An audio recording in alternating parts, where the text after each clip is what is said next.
tunjukin sebelum saya rakit ya. Ini saya mau buat 2 kursi sofa outdoor, karena nanti ini mau dimotif bakar. Saya gabungin ini kayu jati Belanda tebal 2,8 sama plywood meranti 2,2 mili nih. Ya, jadi tebalnya jadi kisar 4 mili. Ini rangka untuk sandarannya, dan ini tebal 2 mili, tebal 2 cm. Ini juga untuk rangkanya juga.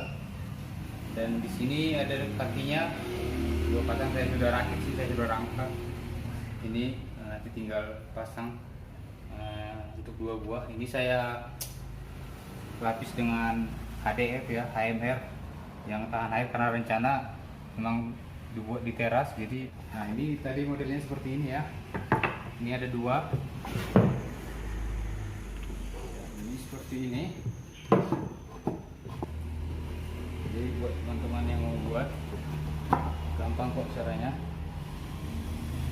harus sempurna. Dia seperti ini nanti modelnya. Lebarnya ini 55 cm. Untuk kedalamannya 50. Saya sengaja buat lebar. Nantinya ya seperti ini ya.